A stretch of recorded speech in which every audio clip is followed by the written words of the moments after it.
Hello, Loveland.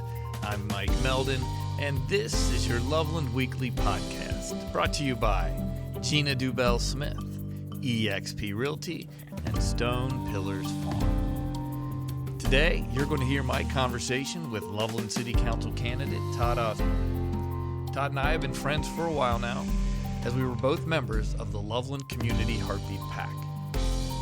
I've seen Todd in action when it comes to digging into the city's activities and initiatives, and there's rarely a time when Todd doesn't make a city council meeting. Todd has a long history and a deep interest in Loveland politics, so much so that many here affectionately refer to him as the Todd Father. In our conversation, Todd shares why he believes he deserves to once again serve on the city council, and why he feels now's the time for change in Loveland. I hope you enjoy my conversation with Mr. Osborne. Today is Monday, October 27th, 2025, and it's my son Cormac's 14th birthday. Happy birthday, buddy. I love you.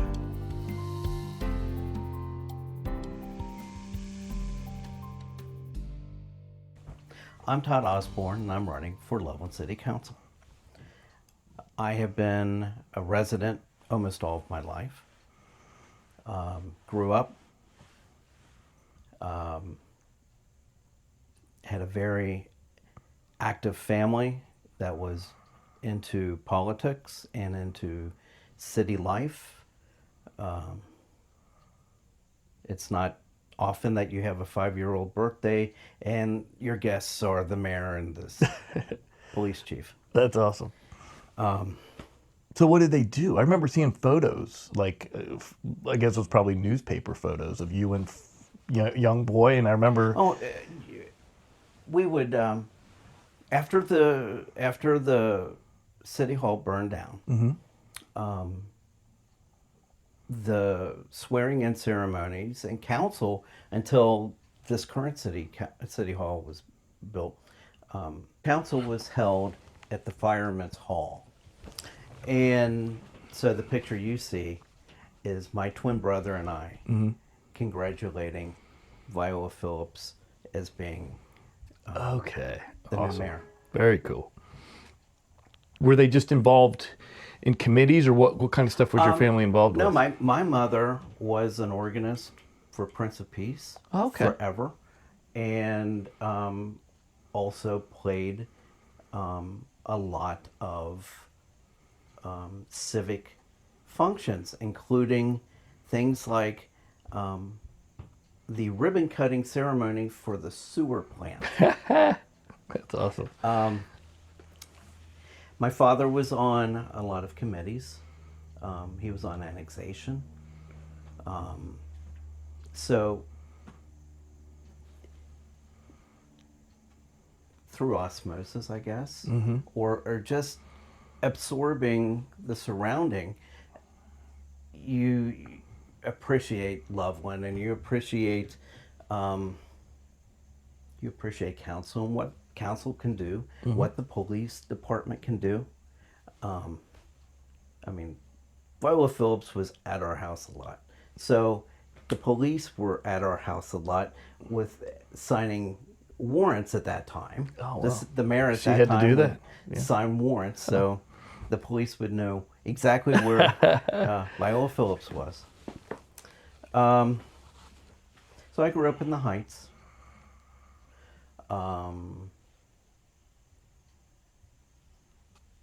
The Heights is the first subdivision in Hamilton County.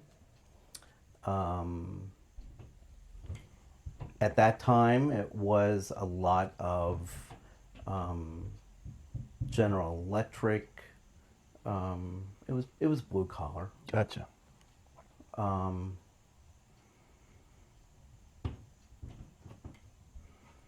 The area was, you knew your neighbors. Yeah. And everybody talked to each other. Something that I think is kind of lacking today. You talk to your phone. You look at your phone.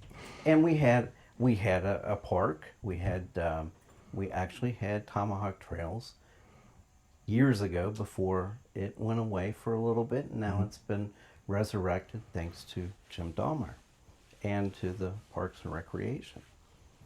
So I grew up in Loveland, marched in every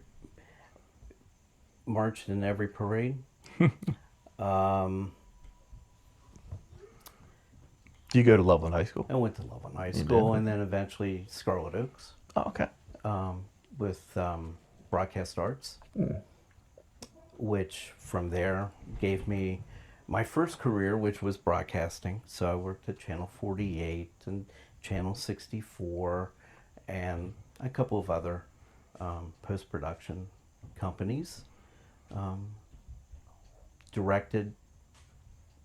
Was a producer director for TKR Cable for a couple of years, and my office mate was the cool ghoul. Oh, no way. That's funny. So life was never dull. I bet. Ran a small business, got back into broadcasting as a video editor, and during those 6 years discovered that, I think broadcasting is kind of waning. I need something to fall back on. So I did something that most adults don't do, and that is to go to college when you are almost 40 years old. Yeah, good for you. So graduated with a bachelor's of science of legal studies, and have been in the legal profession for almost 20 years. Wow.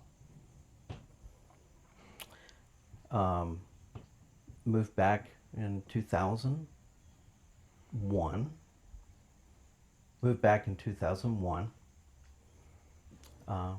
About 6 weeks before 9/11. So where other part of town were you in? So I lived in Stony Brook, Okay. which I was literally 5 doors down from my mom. Great.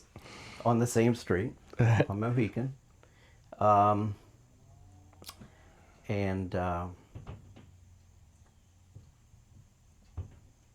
Throughout the mid-90s to 2003, I was constantly being asked, hey, will you run for city council? We want you on city council. The minority at that time was wanting me on council. And I did a lot of research for that.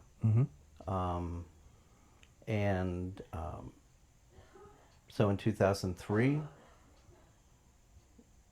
I joined forces with Paul Elliott and Katie Schaller, and there were 3 incumbents and 3 newbies, and the newbies won. Nice. Wow. And that was a rarity. That was a rarity. Served council 2 terms. And in 2011, I gave Loveland a little break. I think most council people, after 2 terms, people talk about term limits. Yep. And I have agreed with the philosophy of the voters decide. But, after 2 terms, recharge your battery. Loveland changes, and you need to look at Loveland not from the one side of the dais, but the other. Yeah. And so I did. And around 2015, I was getting asked, hey, can you check in on a couple of things? Something's not right at City Hall. And so, Mr. Research looked at things, and that was around the time when the Loveland Community Heartbeat Pact was being formed. And there was a question on farmers market, and I questioned on bulldozing City Hall. And so I became a little bit more involved. And I don't want to rehash that history. Yep. But from that created our current city council. And the PAC was very supportive of those on city council until I think they decided they know better. And so we looked at what we're doing and decided, you know what, maybe it's time to put the PAC to the side. It can always be resurrected if there's an issue.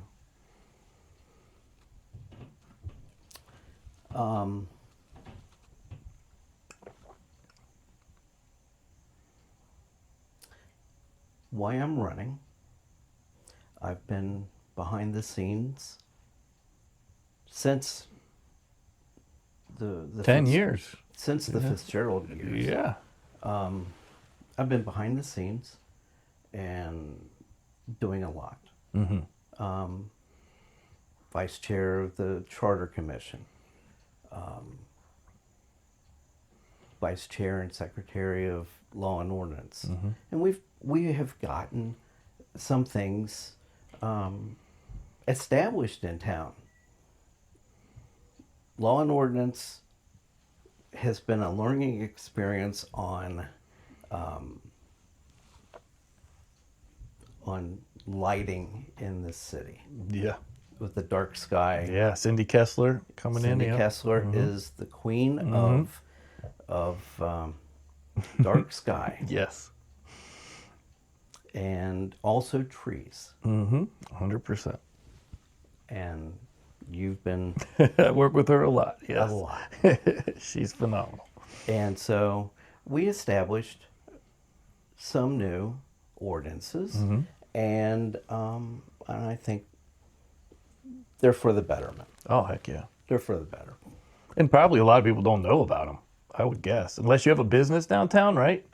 You probably don't know that these ordinances are even exist. Right. And they're very good. A lot of towns don't have them yet. Well, and it's more commercial based. Yeah. Yeah. So if you don't own and then we purposely kept that for commercial. The joke was, one of the things that we're going to look at is Christmas lights. Oh, really? Those don't have any effect, do they? No. Good. Because hey, you'd be put to jail then. You go. They'd cuff you right up. As someone with one of the largest displays in town, yeah, no. Yeah, you'd be guilty. And that was all in fun, but in seriousness, I mean, over the next couple of years, as parking lot lighting changes, you're going to see a change in Loveland. I don't think you're going to see the orange glow from the elementary school bus lot. And I think we'll be seeing more stars. That's it. That's what it's all about. That's awesome. Yep. And it helps all nature to get back onto that and to go out. I used to, one of my big things was driving the boys when they were little to see shooting stars, and we'd have to drive up to I can't think of the name of it, like Stone Lick. Stone Lick is what I'm thinking of. That's where we would go. Stone Lick, so you're driving almost an hour. If we can do whatever, and you guys are at the forefront, thank God Cindy did it, but you guys listened to her, which didn't have to happen, and are making the changes. And when you say listen, we had, I'm going to guess, maybe 4.5 hours worth of meetings. I believe it. On just this one subject. She is the expert. Yep, and thank you guys. Yeah, thank you, and thank you guys for listening to that. So what else? So you've as I know you. I was a member of the PAC. I know that people have been pushing you to run for a while too. What made you finally, I mean, you've been involved, very involved. I called you the Todd father. You know a lot around this town. You said, things just started to change with what was the final click? I mean, if you don't want to get into that, you don't have to, but it's time now. Okay, so there were a couple of instances where there were a few moments that caused me to reflect on what I'm doing, and I believe that instead of being very successful behind the scenes, I feel that it's time to be behind the dais instead of in the background. I think that what I have experienced has been a lot of Lovelanders who know me ask me, hey, can you fill in the blank? What's happening here? What's going on with railroad? What's doing, you name it, I'm asked. And it came time to finally say, is this the time? And I believe the time now is for the change. Good. So as I look at the people running and looking at the needs of the city, you have Ted Phelps leaving council. Ted Phelps has the institutional knowledge. We have served on several committees, especially the Charter Commission and Law and Ordinance. And we both worked rather well together. And I was able to provide background on a lot of various things.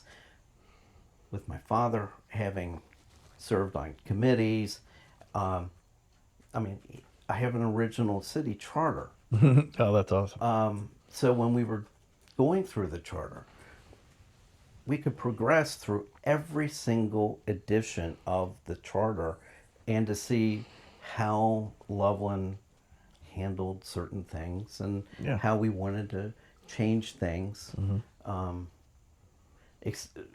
of the big things was we made the charter gender neutral. Oh, cool. Because we have Makes male sense. mayors, female mayors. Makes sense. We have male city managers. We will eventually have a female city manager. Police chief, you name it. So we needed to bring the charter up to 21st century standards. And I was looked upon with that background. Okay. Who has that background? Right. Todd, what do you know about this? So, and I've been in city council meetings and committee meetings over the last 8 years to where the committee members will look out and stop the meeting and ask me, what do you know about this? I could see that. Have we ever done this? Right. And which puts me in a weird position because it's the chair's job to say, hey, Mr. Osborne, if you want to speak. So it's the institutional knowledge that is going to be lacking. And you need that. Loveland has some things that are going to be happening. Hopefully a second bridge, which has been on the books since 1974's comprehensive master plan. No. They were thinking about a second bridge at that time? The same space. I had no idea. That's the same amazing. location, Fields Erdel over to Adams Road. Wow. Interesting. So you have that. We have a sewer plant that we own. We have Metropolitan Sewer District, or the city has Metropolitan Sewer District running it, managing it. Mm-hmm. When I was on council, we tried to evict them because we saw that, it's not fair that our monies are going to fund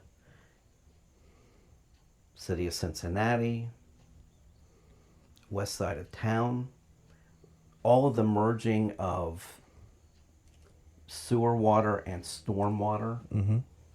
And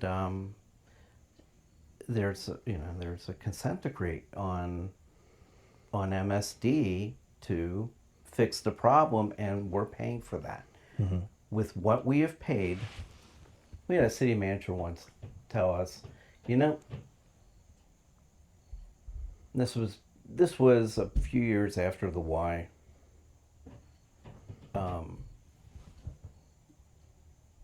project failed. And, we have paid more money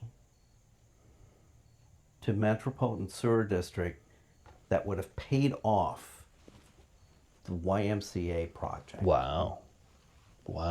That's interesting. And we have no control over that. Mm-hmm. It's a pass-through. Mm-hmm. I think the city may take 0.5%. But that's not a lot.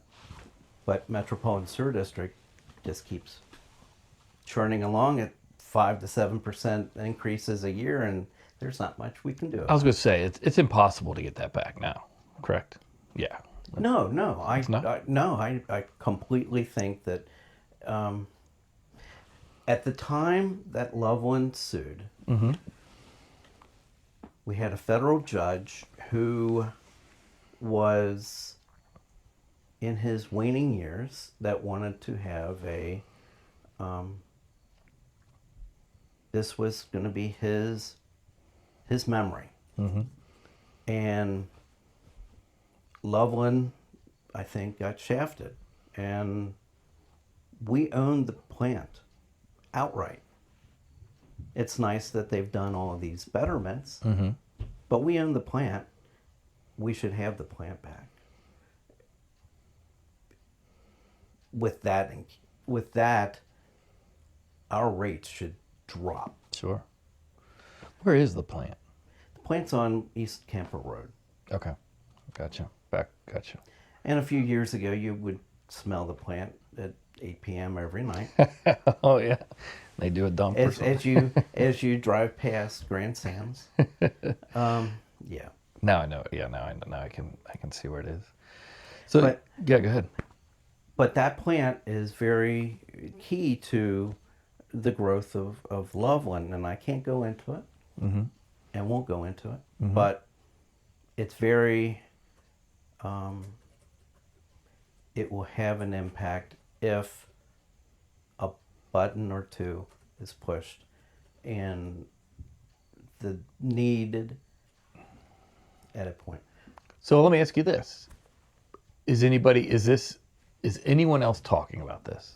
Because you're the first person I've heard talk about this part of it, and I'm not in the mix. So I'm wondering, is this conversation going on? Is this something that you just feel like you could really help push through? This would be an objective for you, or is this something that's kind of been left to the side and nobody really recognizes it? It's known. It's known. Okay.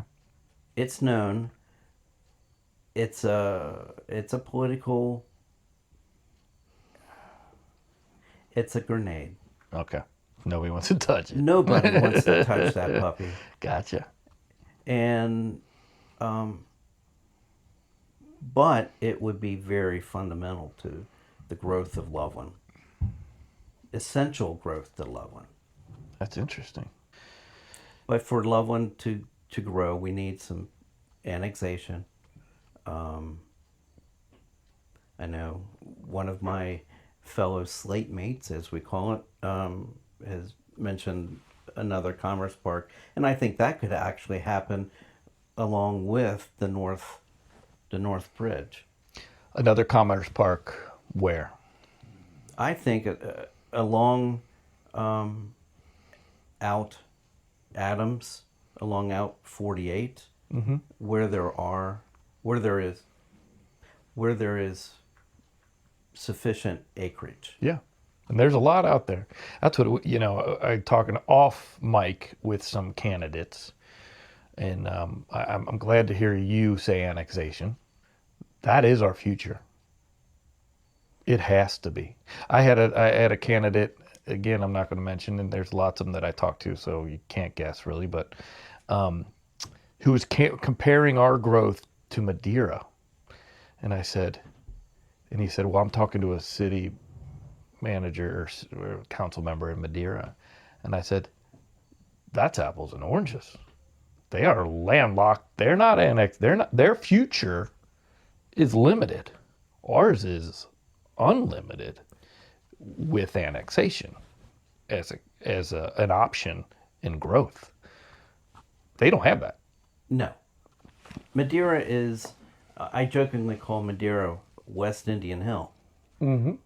Because you now have a lot of the eastern streets being a lot of tear down and rebuild at double or $1 million house, and and or it's more. just, I mean, my wife is from Madeira, and she sees the growth and is just dumbfounded. It's kind of like the equivalent is seeing Heights and Raised. and Fox Meadow sale prices being just astronomical when only a few years ago, prior to, and I'm going to call it the Zillow effect, prior to the Zillow effect, you could afford a house at 150, maybe 200,000, but man, these homes are going for 350.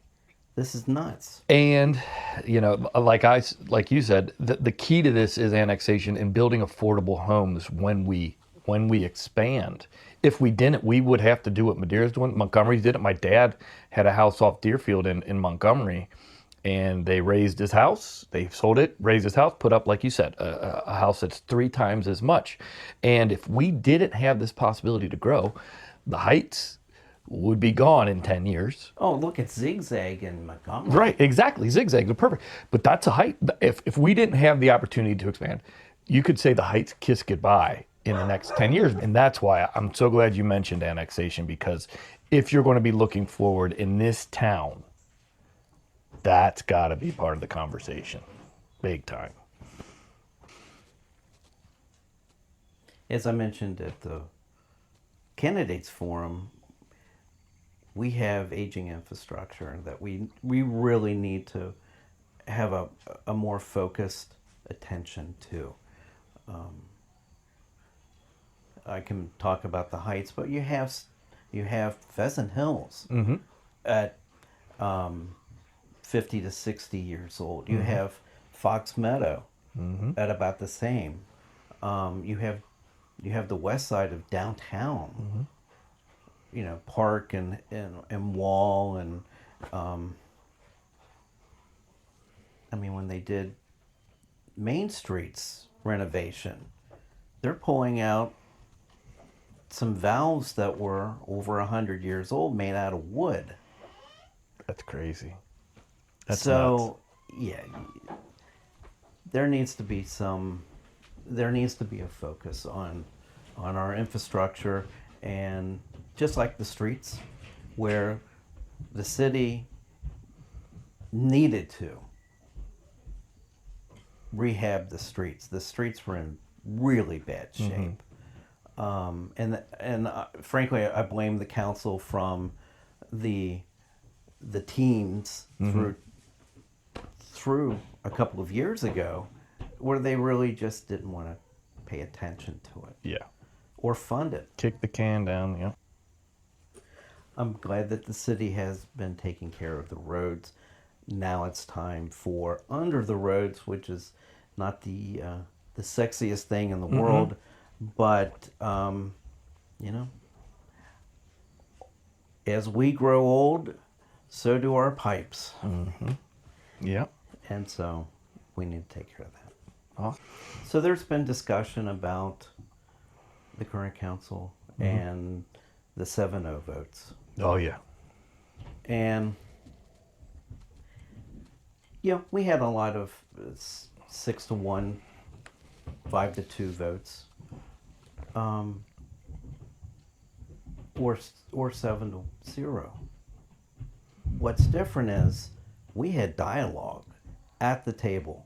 We had meetings that lasted longer than 35 minutes.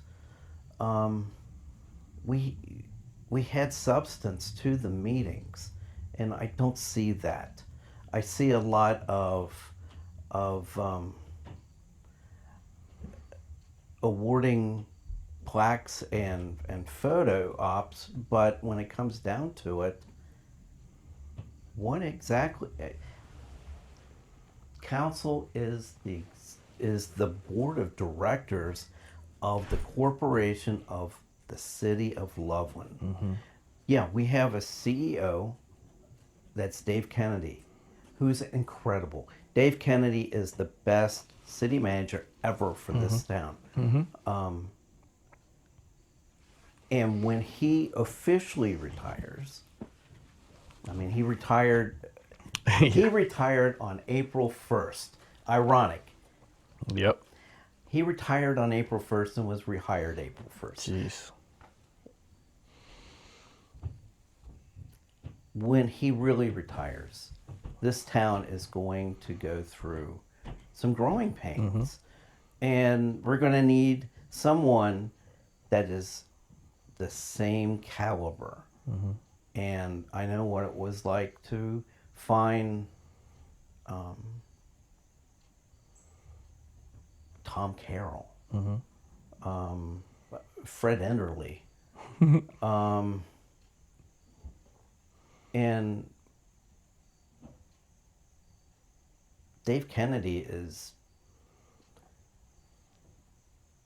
2, 3, 4, 5 times higher. Yeah.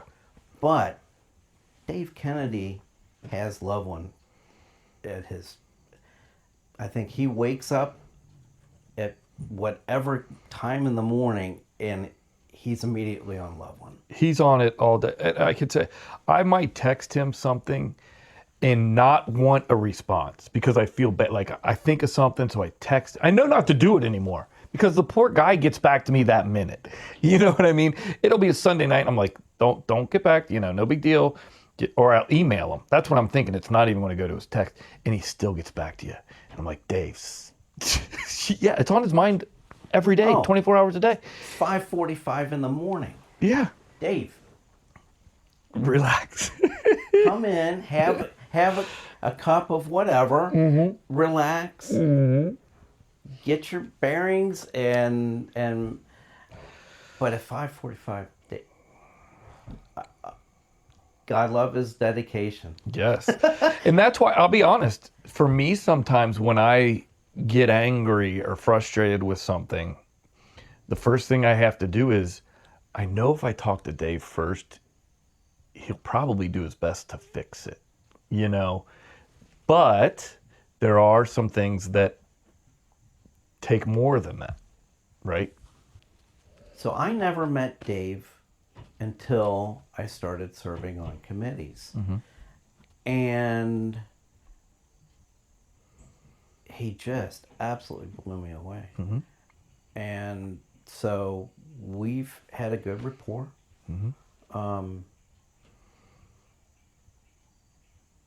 And I hope that all Lovelanders who reach out to Dave get the same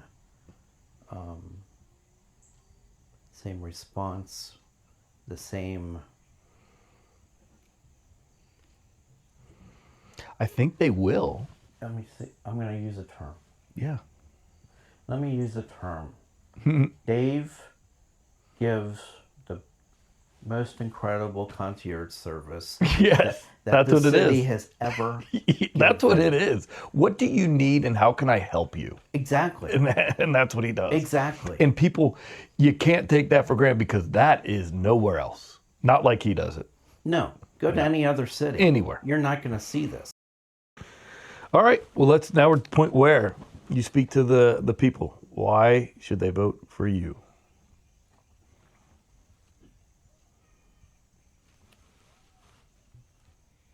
After 8 years of being behind the scenes, after 2 terms on Loveland City Council, I believe that I have the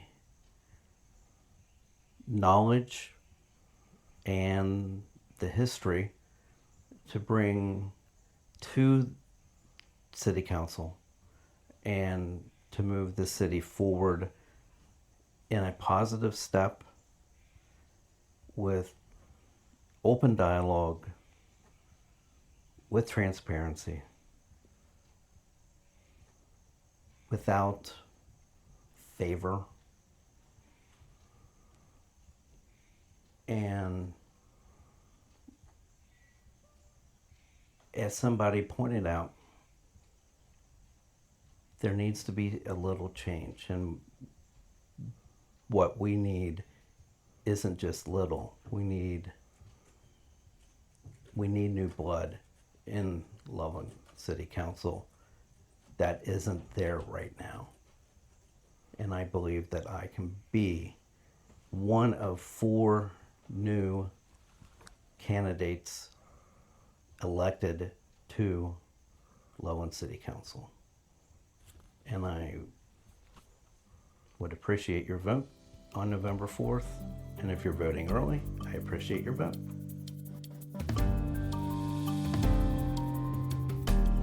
Looking ahead in Loveland. The Loveland Legacy Foundation's Fall in Loveland event is Saturday, November 15th from 5:30 to 10 p.m. It's an evening of fellowship, fundraising, and community.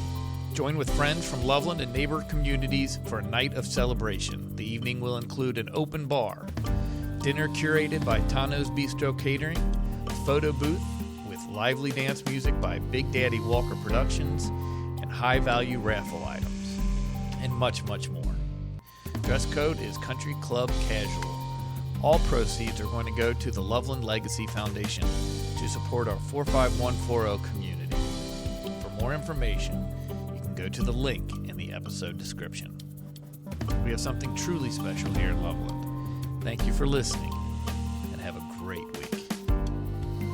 This episode was produced and engineered by Mike Meldon right here in Loveland, and please note that the opinions expressed in the podcast do not necessarily represent the views of our sponsors or organization.